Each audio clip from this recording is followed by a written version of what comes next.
नमस्कार. आज आपण इंग्लिश मीडियम सब्जेक्ट मराठी पाठ क्रमांक 10 आम्ही हवे आहोत या पाठाचे क्वेश्चन्स आन्सर बघणार आहोत. या पाठाचे संपूर्ण विश्लेषण स्पष्टीकरण आपल्या चॅनलवर अपलोड आहे, ते तुम्ही एकदा नक्की चेकआउट करा.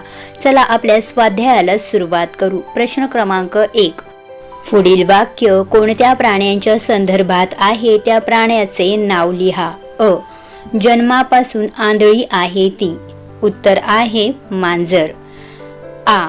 सावरीच्या कापसाचे जणू मऊ मऊ गोळेच. उत्तर आहे कुत्रीची पिल्लं. कृती क्रमांक म्हणजेच प्रश्न क्रमांक 2. आकृत्या पूर्ण करा. त्यातील प्रश्न क्रमांक अ.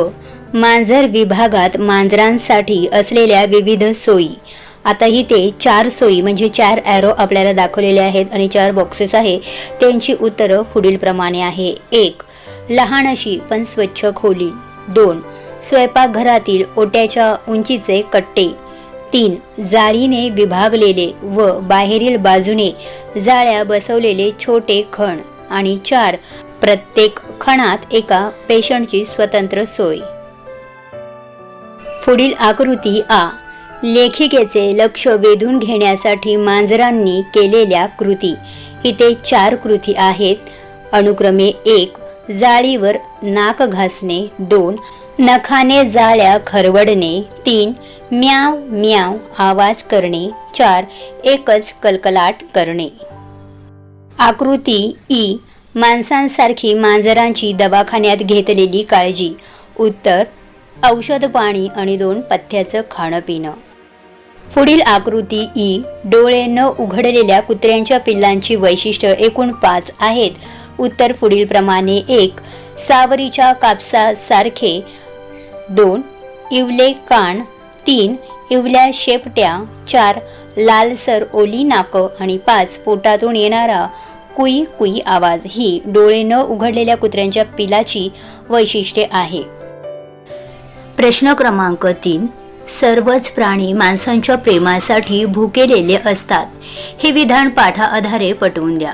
आता इथे आपल्याला सर्व प्राणी माणसांच्या प्रेमासाठी भुकेलेले आहे हे जे आपल्याला लेसनमध्ये समजावलेलं आहे त्याच्यावरून आपल्याला इथे ते उत्तर लिहायचं आहे. उत्तर आहे लेखिकेने जनावरांच्या इस्पितळाला भेट दिली होती. तेथे तिने मांजर आणि कुत्र्यांच्या विभागातील अनुभव सांगितले आहेत. लेखिका आत गेल्यावर ऑफिसमधील बोका तिच्या टेबलावर येऊन बसतो आणि साहेबांकडून लाड करून घेतो. नंतर मांजरांच्या विभागात गेल्यावर तिला त्यांच्या डोळ्यात प्रेमाची आणि लक्ष मिळवण्याची आतुरता दिसते. ती मांजरे जाळीवर नाक घासतात, नखांनी जाळी खरवडतात आणि म्याव म्याव करत लेखिकेचे लक्ष वेधून घेतात. लेखिका त्यांना प्रेमाने हात फिरवते तेव्हा ती खुश होतात आणि गुर गुर आवाज करून आनंद व्यक्त करतात. लेखिका निघताना त्यांच्या चेहऱ्यावर तिला खिन्नता दिसते. पुढे कुत्र्यांच्या विभागात गेल्यावर काही कुत्रे तिच्याकडे धावून येतात. एक कुत्रा तर 2 पंजे जोडून तिला नमस्कार करतो. तसेच एक आंधळी मांजर लेखिकेच्या पायाजवळून जाते. लेखिकेने तिला थोपटताच तीही प्रेमाने गुरगुर करू लागते. या सर्व प्रसंगामधून दिसते की सर्वच प्राणी माणसांच्या प्रेमासाठी भुकेलेले असतात. पाठातील प्रश्न उत्तरांचा जो स्वाध्याय आहे तो इथे संपलेला आहे आणि पुढे खेळूया शब्दांशी हा जो भाग सुरू होतोय तो व्याकरणावर आधारित आहे. त्यातील प्रश्न क्रमांक अ. कंसातील शब्द समूहांचा वाक्यातील रिकाम्या जागी वापर करून वाक्य पुन्हा लिहा. त्यातील पहिलं वाक्य अ. सुधाकरचा कबड्डीच्या सामन्यात आपल्या मित्रासमोर काहीच निभाव लागत नाही.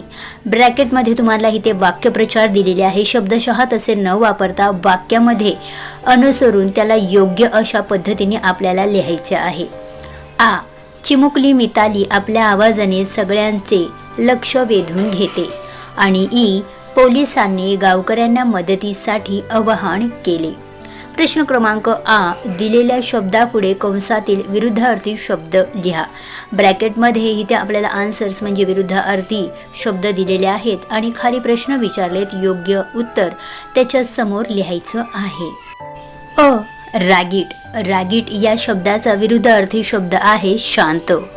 आ. मोठे. मोठे या शब्दाचा विरुद्ध अर्थी शब्द आहे इवले. आणि मऊ मऊ याचा विरुद्ध अर्थी शब्द आहे खरखरीत. अशा पद्धतीने इथे ग्रामर विभाग देखील संपलेला आहे आणि आम्ही तुम्हाला हवे आहोत का या पाठाखाली स्वाध्याय इथे संपलेला असून स्वमतचे जे प्रश्न आहे तो आपण पुढील व्हिडिओमध्ये पाहणार आहे. तेव्हा अशा शैक्षणिक व्हिडिओंकरता ऑनलाईन क्लासरूम यूट्यूब चॅनलला नक्की सबस्क्राईब करा. थँक्यू.